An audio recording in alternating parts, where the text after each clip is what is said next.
समाजातील प्रत्येक घटकाच्या न्याय हक्कासाठी सदैव तत्पर नंदनगरी न्यूज, सत्य व न्यायाचा स्रोत। आपल्या जिल्ह्यातील प्रत्येक क्षणाची बातमी बघत रहा आपल्या नंदनगरी न्यूजवर आणि रहा अपडेट। अक्कलकोट तालुक्यातील वनपट्ट्यांच्या मागणीसाठी तहसील कार्यालयासमोर धरणे आंदोलन। भाजपचे विधानसभा क्षेत्रप्रमुख नागेश कुमार पाडवी यांच्या नेतृत्वाखाली आंदोलन।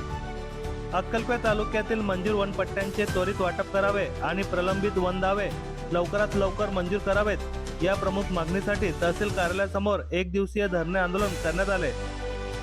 अक्कलकोट विधानसभा क्षेत्रप्रमुख नागेश कुमार पाडवी यांच्या नेतृत्वाखाली सकाळी 11 वाजता आंदोलनाला सुरुवात झाली। तालुक्यातील सुमारे 700 ते 800 वन अतिक्रमणधारक आंदोलनात सहभागी झाले होते। वनपट्ट्यांसाठी वारंवार तहसील कार्यालयात चक्रा मारूनही दावे प्रलंबित असल्याने आंदोलकांनी तीव्र नाराजी व्यक्त केली। दरम्यान निवासी नायब तहसीलदार तुषार चंद्रात्रे यांनी उपजिल्हाधिकारी प्रमोद भामरे यांच्या पत्राद्वारे प्रलंबित वन दाव्याबाबत कारवाईचे लेखी आश्वासन दिले। त्यानंतर दुपारी 3 वाजेनंतर आंदोलन तात्पुरते स्थगित करण्यात आले। मात्र मागण्या पूर्ण न झाल्यास वन अतिक्रमणधारक कुटुंबियांसह तसेच शेतीपूरक अवजारासह रस्त्यावर उतरून रास्ता रोको आंदोलन करण्याचा इशारा आंदोलकांनी दिला आहे। सदर यावेळी नागेश कुमार पाडवी, प्रताप वसावे, धनसिंग वसावे, दिलीप वसावे, अशोक राऊत, रमेश नाईक, ॲडव्होकेट सुधीर पाडवी, आकाश वसावे, बनुबाई वसावे, लक्ष्मण वसावे यांनी उपस्थित तालुक्यातील वन अतिक्रमण धारकांना येणाऱ्या अडचणी संदर्भात मार्गदर्शन केले। यावेळी आंदोलनात विधानसभा क्षेत्रप्रमुख नागेश कुमार पाडवी, माजी जिल्हा परिषद सदस्य प्रताप वसावे, माजी पंचायत समिती सदस्य ॲडव्होकेट सुधीर पाडवी, माजी पंचायत समिती सदस्य अशोक राऊत, माजी पंचायत समिती सदस्य धनसिंग वसावे, सरपंच आकाश वसावे, माजी सरपंच दिलीप वसावे, माजी उपसरपंच जगदीश वसावे, माजी सरपंच सांगल्या वसावे, सरपंच नरेश पाडवी, सरपंच भूपेंद्र पाडवी, माजी सरपंच किसन नाईक, सरपंच रायसिंग वसावे, माजी उपसरपंच किसन पाडवी, दिनकर पाडवी, भूषण पाडवी, वैभव पाडवी, मनोज पाडवी, सुभाष पाडवी, तुकाराम पाडवी, गणेश पाडवी, गणपत पाडवी, रायसिंग वसावे, भगतसिंग पाडवी, आकाश वसावे यांच्यासह मोठ्या संख्येने तालुक्यातील वन अतिक्रमणधारक आंदोलनात सहभागी झाले होते। जे वन दावा मंजूर है से दवा कली महाजी देदा ने हमारा 15 दिनों हम मोदो आंदोलन की ने हम रस्ता रोको की या तहसील ऑफिस समोर आणि जहाँ जे कायदो सुव्यवस्था बिगड़ी एक पूर्ण 100% या अधिकारी व्यवस्था दी हम पहले रखा नहीं जाती। जर कभी प्रलंबित दावा है ये तर ये दावा ये महांगी जमीन की एरिया ये एक भी फामेलो ना किया जमीन ना ये अक्सर माहिती जमीन देते हैं अंतिम दवा में मंजूर ना ये रद्द भी किया। पहला एक कहावत आती कसेल त्याची जमीन जमीन दादायची ना कसेल त्याची जमीन आपण काय भरोसा की आपण जाया जुना नवा काय भरोसा की आपण अक्कल अतिक्रमण जमीन कहता है ये जमीन आपण खिंडी खोलना ना खिंडी ना काय कमाए आंदोलन की रही अतिक्रमण धारक हमारी काय कमाए आकाश देशों आंदोलन चालू है हमारी जमीन हमने दिया आकाश देशों में आंदोलन चालू है अतिक्रमण जमीन हमारे दिया आदिवासी समाज या जमीनों कहता मानियों में हमें एक ही चुकी देता हूँ लोगों पावे सिवाय ये महाय देना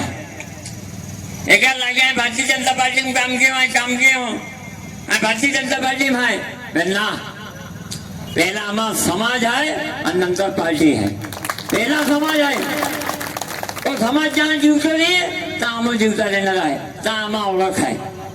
तो पहिला विषय जो होता दादांचा की प्रलंबित वन दावे वनदाव्यांविषयी सांगायचं तर त्याच्यामध्ये ग्राम समितीकडनं गेल्यानंतर त्याच्यावर निर्णय घ्यायचा अधिकार जो आहे तो तालुका स्तरावर तर नाही येत तहसीलदारांना वगैरे ते प्रांतांना आहेत म्हणजे उपविभागीय स्तरावर ते घेतले जातात आणि तिथून जर दावा फेटाळला गेला तर आपण जिल्हाधिकाऱ्यांकडे अपील करतो। याला म्हणजे सर्वांना ती माहिती आहे। तर जे प्रलंबित वनदावे आहेत तर त्याच्या सुनावण्या म्हणजे विशेषत्वाने आपले ज्या जिल्हाधिकारी मॅडम आहेत जनरली असं केलं जातं जिल्हाधिकारी स्तरावरून की तिथे बोलवलं जातं परंतु आपले जिल्हाधिकारी मॅडम इथे येतात आणि त्यापैकी अनेक जण सुनावणीला सुद्धा आपल्यापैकी हजर असतील तर त्या दृष्टिकोनातून आपले जे प्रशासकीय अधिकारी आहेत ते प्रांत स्तरावरचे असो किंवा जिल्हाधिकारी स्तरावरचे असो ते अतिशय पॉझिटिव्ह आहेत की आपला वन हक्क आपल्याला मिळाला, आंदोलन केलं गेलं याविषयीचं आपलं निवेदन प्राप्त झालं तरी ठीक आहे, किंवा मग आम्ही वरिष्ठ पातळीवर तसं कळू की बुवा या प्रलंबित वनदाव्यांविषयी लवकरात लवकर निर्णय घ्यावा आणि जे पात्र लाभार्थी आहेत तर त्यांना त्याचा लाभ मिळवून द्यावा. दुसरा जो विषय दादांनी घेतला की मंजूर वनदावे वाटप का केले जात नाहीत, तर जिल्हाधिकाऱ्यांचं एक पत्र होतं की जे मी आत्ताच सरांकडे दिलं आणि ते यापूर्वी पण दादांना पण दिलं गेलं आहे. तर त्या पत्रामध्ये त्यांनी असं म्हटलंय की आम्ही मंजूर वनदावे सगळे वाटप केलेले आहेत, परंतु असं होऊ शकतं की कदाचित ज्या यंत्रणेने ते वाटलेत ग्राम पातळीवर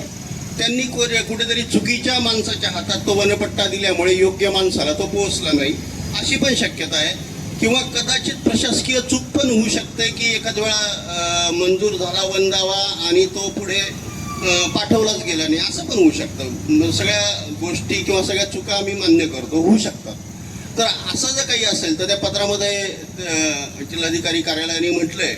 की असे जर काही असतील तर आपण गावोगाव एक यादी करून द्यावी की बुवा यांचे मंजूर वनदावे असून पण प्राप्त नाही आहेत तर ते देण्याची कार्यवाही केली जाईल असं जिल्हाधिकारी कार्यालयाने आपल्याला लिहून दिलेलं आहे. तिसरा विषय दादा म्हटलं की आम्ही जिल्हाधिकाऱ्यांसमोर मांडला, तर तो मुद्दा एकदम खरा आहे की 1980 म्हणजे 28/10/80 अशी एक त्याची डेडलाईन ठरवली गेली आणि त्यापूर्वीचे जे म्हणजे त्या 80च्या कायद्याअंतर्गतच म्हणता येईल किंवा 1975चा जो खाजगी वने कायदा होता तर त्या अंतर्गतच जे वनदावे मंजूर केले, वनदावे नाही म्हणता येईल, वन जमिनीवरचं अतिक्रमण मंजूर केलं गेलं आणि त्या वेळेला प्रांत किंवा जिल्हाधिकाऱ्यांनी ते आदेश केलेले आहेत आणि ते लोकांची नावं सातबाऱ्यावर लिहिली गेलेली आहेत. परंतु आता जस्ट एप्रिलमध्ये वन विभाग आणि महसूल विभाग म्हणजे वन आणि महसूल विभाग यांच्यामार्फत एक परिपत्रक काढलं गेलं. आता त्याच्यामागचा इतिहास काय होता, का काढलं गेलं वगैरे त्या गोष्टी मी काही सांगत नाही, परंतु त्यामध्ये एवढंच होतं की जे 28/10/80 पूर्वीचे मंजूर सातबारे आहेत तर त्याच्यामध्ये काही बदल होणार नाही. तिथे कब्जेदार सदरी कब्जेदाराचंच नाव राहील, तिथे काही प्रॉब्लेम नाही आहे. फक्त जे 28/10/80 नंतर जी मंजूर सातबारे आहेत तर त्यांच्यावर कब्जेदार सदरी महाराष्ट्र शासन मानवी राखीव वने आणि इतर अधिकारामध्ये त्या माणसाचं नाव आणि त्याच्यापुढे त्याचं क्षेत्र असं नमूद करावं असा परिपत्रक आलं आणि हे काम जवळजवळ सगळ्या तालुक्यांनी पूर्ण केलं. परंतु एक आपला तालुका जो आहे तो आदिवासी बहुल आहे, त्यांचा दुसरा कुठला रोजगार पण नाही, जमिनीवरच ते अवलंबून असतात आणि अशा वेळेला ते जे काही म्हणजे नुसतंच तुमच्या मालकी हक्कापुरतंच नाही तर इतर तांत्रिक बाबी पण त्याच्यामध्ये येतात आणि त्यामुळे त्या नोंदी घेण्याचं आपल्या तालुक्यांनी मागे ठेवलं आणि त्या घेतलेल्या नाहीत. ते तुम्हाला मी सांगतोय आत्तापर्यंत घेतलेल्या नाहीत. ॲक्च्युली ते एप्रिलमध्ये आलेला आदेश होता, शासनाचं परिपत्रक होतं, तरीसुद्धा एक तहसीलदार साहेब किंवा आम्हाला आपल्याप्रती असलेलं एक कुठेतरी आपुलकीची भावना त्या दृष्टिकोनातून आपण ते टाळत आलेलो आहोत. आणि आता आपले नागेश दादा आणि अंधे आपले सगळे नेतृत्व जे आहे तर ते आता जिल्हाधिकाऱ्यांशी त्या संदर्भात बोलत आहे. काल पण VC झाली, त्यामध्ये जे आपल्या तहसीलदार साहेबांनी तो मुद्दा अतिशय चांगल्या रीतीने मांडला जिल्हाधिकाऱ्यांसमोर आणि दादा वगैरे पण तिथे भेटून आलेले आहेत की बाबा असं काही करू नका, आमच्या जीवन मरणाचा प्रश्न आहे. आणि त्यामुळे त्याच्यावर सुद्धा जिल्हाधिकारी महोदय, कारण तो काही जिल्हाधिकाऱ्यांचा आदेश नाही आहे, तो शासनाचा आहे, तर ते शासनाला अवगत केलं जाईल आणि तो आपला जो हक्क आहे तो अबाधित राहील यासाठी आपण जसे प्रयत्न करत आहात तसं प्रशासनाच्या वतीने आम्ही सुद्धा प्रयत्न करत आहोत, एवढीच ग्वाही मी आपल्याला देतो.